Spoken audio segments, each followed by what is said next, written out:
बच्चों, तुमने सुना है एक जंगल में एक सांप और नेवला रहते थे और उसमें एक अच्छी दोस्ती थी। सांप नेवले में दुश्मनी की तो तुमने बहुत किस्सा सुना होगा, लेकिन बच्चों मैं आज तुम्हें सुनाता हूँ सांप और नेवले के दोस्ती की कहानी। है ना मज़ेदार कहानी। यानी बाल साहित्य यात्रा के अंतर्गत सिद्धेश्वर दादा लेकर आए हैं तुम्हारे लिए एक बाल कहानी, सांप और नेवले।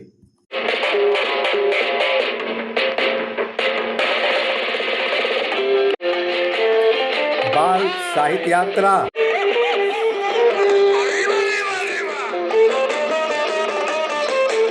बाल साहित्य यात्रा के अंतर्गत हम तुम्हें कभी कहानी कभी कविता सुनाएंगे दोस्तों और बच्चों। तो आज मैं लेकर आया हूं तुम्हारे लिए सांप और नेवले की कहानी। सांप और नेवले की कहानी एक प्राचीन भारतीय कथा है जो दोस्ती और सावधानी का महत्व सिखाती है। तो सुनो बच्चों, एक जंगल में एक सांप और नेवला रहते थे। वे अच्छे दोस्त थे। हाँ, तुमने सांप और नेवले की दुश्मन की कहानी तो बहुत सुनी होगी कि दोनों बहुत दुश्मन थे।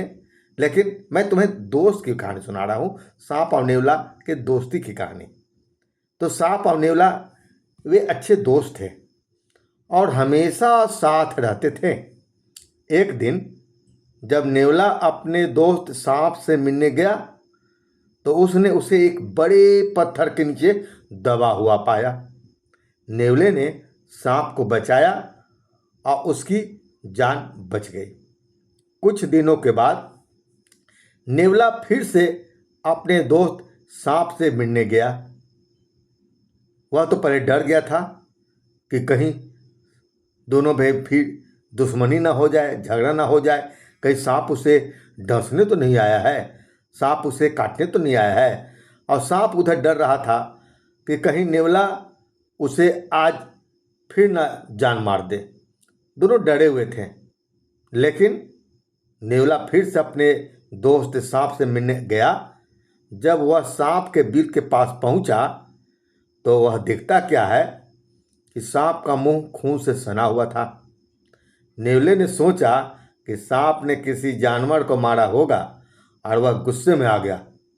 उसने बिना सोचे समझे सांप पर हमला कर दिया और उसे मार डाला।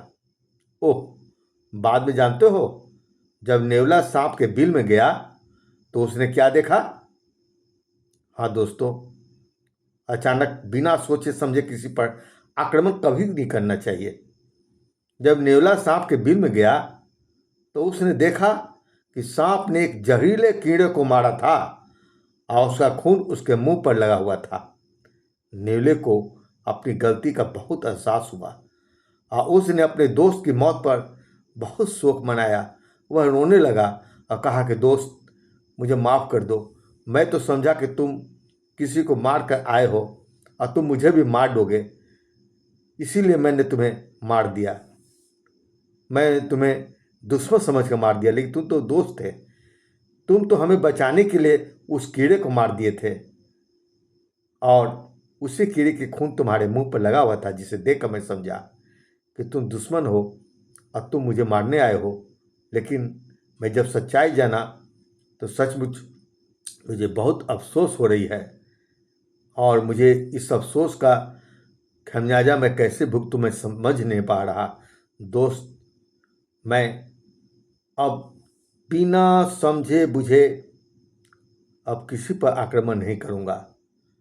बच्चों, इस कहानी से हमें यही शिक्षा मिलती है कि हमें किसी भी निर्णय को लेने से पहले अच्छी तरह से सोच विचार करना चाहिए और जल्दीबाजी में कोई कदम नहीं उठाना चाहिए, ताकि हमें नेवले की तरह पछताना ना पड़े। तो चलो बच्चों, तुम हमारे चैनल को सब्सक्राइब कर लेना, ताकि हम तुम्हारे लिए एक से बढ़कर एक बच्चों की कहानियाँ और बच्चों की कविताएं लेकर उपस्थित रहेंगे। तो चलो बच्चों, टाटा बाय बाय, धन्यवाद, नमस्कार।